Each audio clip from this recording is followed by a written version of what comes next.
Good morning student.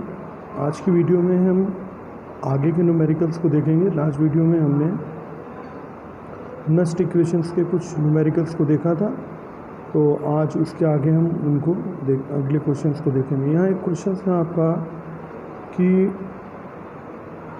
यहाँ पर आपको ईएमएफ निकालना है और एक हाफ सेल आपको दे रखी है, उसका कंसंट्रेशन आपको गिवन है, उसका इसमें हाइड्रोजन का प्रेशर आपको 1 atm दे रखा है। अब जहाँ आप ये देखेंगे कि हाइड्रोजन की कोई इन्फॉर्मेशन नहीं दे रखी है, तो इसका मतलब इन्होंने क्या काम किया है कि जो हाफ सेल को जो जोड़ा है उसमें हाइड्रोजन जो है एज ए रेफरेंस इलेक्ट्रोड काम कर रहा है। कैसे पता किया हमने कि ये रेफरेंस इलेक्ट्रोड है? चूँकि इसकी कोई वैल्यू नहीं होती है, ये जीरो होता है। रेफरेंस इलेक्ट्रोड का काम केवल क्या होता है? सेल को कंप्लीट करना। तो यहाँ आप देखो कि ये हाइड्रोजन में कन्वर्ट हो रहा है, तो मतलब ये एक तरह का रेफरेंस इलेक्ट्रोड यहाँ यूज़ किया है हाइड्रोजन को ऐसे। तो इसमें हमने दो हाफ सेल रिएक्शन लिखा है। यहाँ पीबी का ऑक्सीडेशन हो रहा है और ये जो है हाइड्रोजन का क्या हो रहा है, आपस में रिडक्शन हो रहा है। तो कहने का मतलब ये कि ये ओवरऑल रिएक्शन हमने लिख ली। अब यहाँ पर अगर हम देखें, हमें क्या निकालना है? ईएमएफ। ईएमएफ का मतलब ई सेल निकालना है। तो ई सेल के लिए ई नॉट सेल हमारे पास होना चाहिए और ये वैल्यू हो गई 0.0591। ये फार्मूला होता है हमारे पास, ठीक है। तो ये फार्मूला हमने यहाँ यूज़ किया। अब यहाँ पर जो फार्मूला होता है वो होता है हमारे पास ऑक्सीडेशन अपॉन में रिडक्शन। तो यहाँ पर ये जो रिडक्शन है, इसके यहाँ पर रिडक्शन के 2 मोल हैं, इसलिए ये यहाँ पर एक्चुअली हम जो भी वैल्यू होगी उसको हम क्या करेंगे, उसका जो भी कंसंट्रेशन होगा उसका स्क्वायर करना पड़ेगा हमको। तो यहाँ पर ये देखिए कंसंट्रेशन 0.1 है, पहले हमने यहाँ रख लिया। फिर ये वाला जो 0.2 कंसंट्रेशन है, ये 0.2 का स्क्वायर हो जाएगा, तो 0.2 इंटू 0.2 हो जाएगा। और ई नॉट सेल जो है हमारे पास, ई नॉट सेल जो निकाला जाता है वो जनरली SOP प्लस SRP करके निकाला जाता है। तो यहाँ पर जो भी हमारे पास ये दे रखी है PB का, ये यहाँ पर इन्होंने रिडक्शन के फॉर्म में दे रखा है इसको, लेकिन हम चूँकि इसको किस में लेते हैं? पहले जो फार्मूला हमने आपको बताया था कि SOP मतलब oxidation potential plus reduction potential वाला फार्मूला लगाते हैं। तो यहाँ पर चूँकि ऑक्सीडेशन होता है पहले फेज़ में ई सेल निकालने के लिए, तो ई सेल यहाँ रिडक्शन दे रखा है, इसलिए जब इसको हम ऑक्सीडेशन में लेंगे तो ये साइन बदल जाएगा और ये प्लस में हो जाएगा। तो यहाँ ये हो गया और बीच में प्लस का साइन होता ही हमारे पास। और हाइड्रोजन का जो रिडक्शन पोटेंशियल होता है वो 0 होता है। तो इस तरह से इसको सॉल्व कर लेंगे तो ये वैल्यू हमारे पास आ जाएगी। आगे हम देखते हैं कि जो हमारे पास गिब्स फ्री एनर्जी होती है, गिब्स फ्री एनर्जी और स्टैंडर्ड इलेक्ट्रोड पोटेंशियल में क्या रिलेशन होता है? तो एक फार्मूला आप याद कर लेंगे, इस पर न्यूमेरिकल पूछा जाता है। Delta G is equal to minus n F E naught cell. तो ये हम इनके वैल्यूज़ हैं। यहाँ एन जो होते हैं वो नंबर ऑफ़ इलेक्ट्रॉन्स इन्वॉल्व। आप जैसे जो मैक्सिमम इलेक्ट्रॉन्स होते हैं हम उनको लेते हैं। यहाँ पर हम कुछ 2 बातें कर लें जी के बारे में। मोटी मोटी 2 बातें होती हैं। तो जी की वैल्यू, अगर डेल्टा जी की वैल्यू क्या होती है, ज़्यादा आती है 0 से तो रिएक्शन स्पॉन्टेनियस होता है, और कम आती है तो नॉन स्पॉन्टेनियस होता है, या फिजिबल या फिर नॉन फिजिबल होता है। जी की और क्या क्या प्रॉपर्टीज़ होती हैं? जी की जो पहली प्रॉपर्टी होती है, मान लीजिए अगर आपको कहीं जी निकालना है तो अगर मान लीजिए जो जी की वैल्यू होती है वो रिवर्स हो जाती है अगर प्रोसेस या रिएक्शन रिवर्स होता है। मान लीजिए रिएक्शन हमारे पास रिडक्शन में दे रखा है और आपको ज़रूरत है ऑक्सीडेशन में, तो और वहाँ पर उसकी वैल्यू जैसे अभी हमने यहाँ देखा कि ये प्लस में थी, फिर ये माइनस में थी, फिर यहाँ ये किस में आ गई? प्लस में आ गई। इसी तरह जी की वैल्यू अगर हम प्रोसेस को या रिएक्शन को रिवर्स करते हैं तो उसकी वैल्यू चेंज हो जाती है।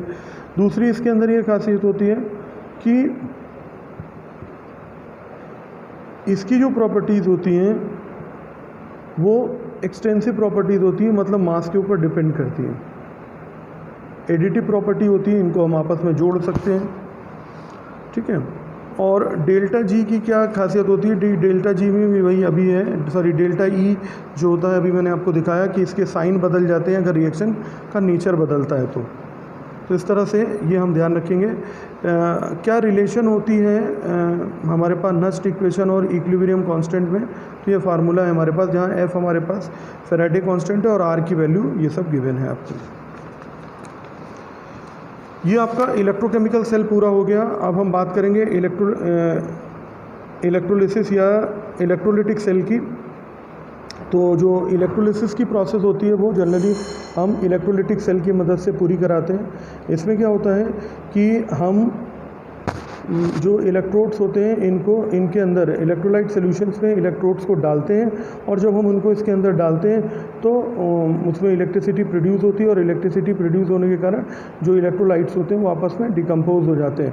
तो यहाँ पर हमने देखा कि इलेक्ट्रिसिटी का यूज़ करके हमने इलेक्ट्रोलाइट सॉल्यूशंस को क्या कर दिया, डिकम्पोज कर दिया।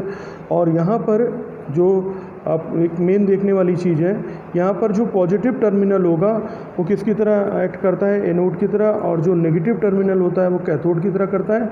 जबकि इलेक्ट्रोकेमिकल सीरीज़ में जो नेगेटिव टर्मिनल होता है वो एनोड की तरह करता है, और जो पॉजिटिव टर्मिनल होता है वो कैथोड की तरह काम करता है। तो इसमें जो हम रॉड डुबाते हैं उनको हम इलेक्ट्रोलिटिक इलेक्ट्रोड्स कहते हैं या इलेक्ट्रोलिटिक रॉड्स कहते हैं।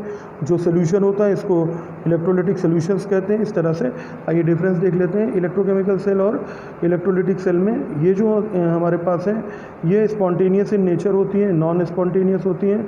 इसमें वही अभी जो मैंने पीछे आपको बताया था कि जो इलेक्ट्रोकेमिकल सीरीज़ होती है इसमें नेगेटिव जो पोल्स होते हैं, नेगेटिव जो होता है वो एनोड होता है और जो पॉजिटिव होता है वो कैथोड होता है। तो इस तरह से हम इनको देख पाएंगे। इसमें सॉल्ट ब्रिज का इस्तेमाल होता है, इसमें सॉल्ट ब्रिज का इस्तेमाल नहीं होता है। ये generally result of redox reactions पे काम करते हैं, ठीक है, और इनके कारण रेडॉक्स रिएक्शन होता है। इसमें जो है इलेक्ट्रॉन्स मूव करते हैं एनोड से कैथोड की तरफ, ठीक है, और इसमें उल्टा होता है, इसमें कैथोड से एनोड की तरफ मूव करते हैं। इसमें अगले टॉपिक की तरफ चलते हैं कि प्रोडक्ट ऑफ जो इलेक्ट्रोलाइसिस होता है वो प्रोडक्ट ऑफ इलेक्ट्रोलाइसिस हम कैसे निकालते हैं। तो प्रोडक्ट ऑफ इलेक्ट्रोलाइसिस निकालने के लिए हमें क्या करना होता है, 3 केसेस होते हैं मोटे मोटे। पहला, जब हमारे पास किसी सॉल्यूशन के अंदर केवल एक कटायन और एक एनायन होते हैं, जैसे NaCl हो गया, तो वहाँ पर एक कटायन और एक एनायन है। जैसे यहाँ Na पॉजिटिव है और ये Cl नेगेटिव है, तो जो पॉजिटिव होगा वो कैथोड की तरह बिहेव करेगा। अभी आपने पढ़ा कि जो, अब आप ध्यान रखिएगा यहाँ पर इलेक्ट्रोलिटिक सेल पढ़ रहे हैं, इलेक्ट्रोकेमिकल सेल नहीं पढ़ रहे हैं, इसलिए ध्यान रखेंगे कि यहाँ पर जो पॉजिटिव टर्मिनल होगा वो कैथोड की तरह, और जो नेगेटिव टर्मिनल होगा वो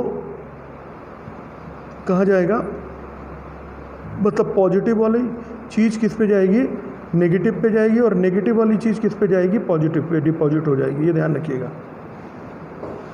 जैसे मान लीजिए, फिर से समझते हैं इसको, मान लीजिए कोई इलेक्ट्रोलाइट सेल है, इलेक्ट्रोलाइट सोल्यूशन है। अब आपको बताना है कि भाई इसमें कौन सा प्रोडक्ट कहाँ बनेगा। तो ऑब्वियसली ये जो है वो पॉजिटिव और नेगेटिव में टूटेगा। जब आप इसमें इलेक्ट्रोड डालोगे तो ये पॉजिटिव और नेगेटिव में टूटेगा। तो पॉजिटिव वाला किधर जाएगा, नेगेटिव की तरफ, क्योंकि इस केस में जो कैथोड है वो नेगेटिव है हमारा। अभी हमने डिफरेंस पढ़ा, तो यहाँ पर ये जो कैथोड है ये नेगेटिव है हमारा, तो पॉजिटिव चीज़ें जो होंगी वो नेगेटिव की तरफ इंटरेक्ट होंगी, और यहाँ पर एनोड जो होता है वो हमारा वो होता है पॉजिटिव, तो जो नेगेटिव चीज़ें होंगी वो पॉजिटिव की तरफ इंटरेक्ट होंगी। मतलब जो कटायन होंगे वो कटायन वाली जो प्रोडक्ट होगा वो कहाँ पे ऑब्टेन होगा, हमको कैथोड पर, और जो एनायन वाला प्रोडक्ट होगा वो हमको कहाँ ऑब्टेन होगा, एनोड पे। तो ये तब अप्लीकेबल होगा जब आपके पास किसी सोल्यूशन में केवल एक ही कटायन और एक ही एनायन हो, अदरवाइज़ ऐसा अप्लीकेबल नहीं हो पाएगा। अब हम देखते हैं कि ऐसे इलेक्ट्रोलाइट सोल्यूशन जिसमें 2 या 2 से ज़्यादा कटायन या फिर 2 या 2 से ज़्यादा एनायन होते हैं, तो उसके लिए ट्रिक होती है। बहुत ध्यान से अगर आप देखेंगे तो आपको समझ में आ जाएगा। इस केस में हम क्या करते हैं, तो देखिए थोड़ा सा आपको यहाँ एक चीज़ का ध्यान रखना पड़ेगा कि ऐसे एलिमेंट जो कि हमारे पास फर्स्ट ग्रुप, सेकेंड ग्रुप या फिर 13 ग्रुप से बिलोंग करते हैं, अगर वो हैं अवेलेबल हैं हमारे पास, ठीक, तो कैथोड पर हमेशा क्या बनेगी, हाइड्रोजन गैस बनेगी।